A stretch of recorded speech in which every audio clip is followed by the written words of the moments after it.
তাদেরও সম্মান যেন কখনো ক্ষুণ্ণ না হয়, এবং আমাদের মস্তক যেন সবসময় তাদের সামনে যেন নত থাকে, সেটাও আমাদের দেখে রাখা উচিত এবং কর্তব্য।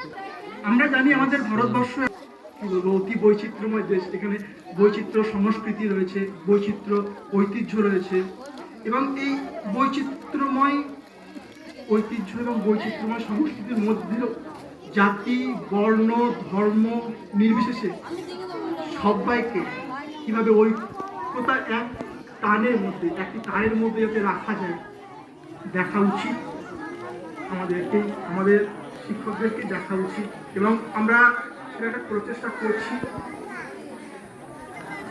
আর কি আর বলবো, সবাই জানে আমরা এখানে কেমন সমাবেত হয়েছি, সবাই মিলে একসাথে।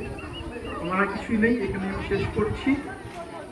আমি ভারতবাসী, আমি গর্বিত। আমরা সবাই একসঙ্গে বলবো, জয় হিন্দ।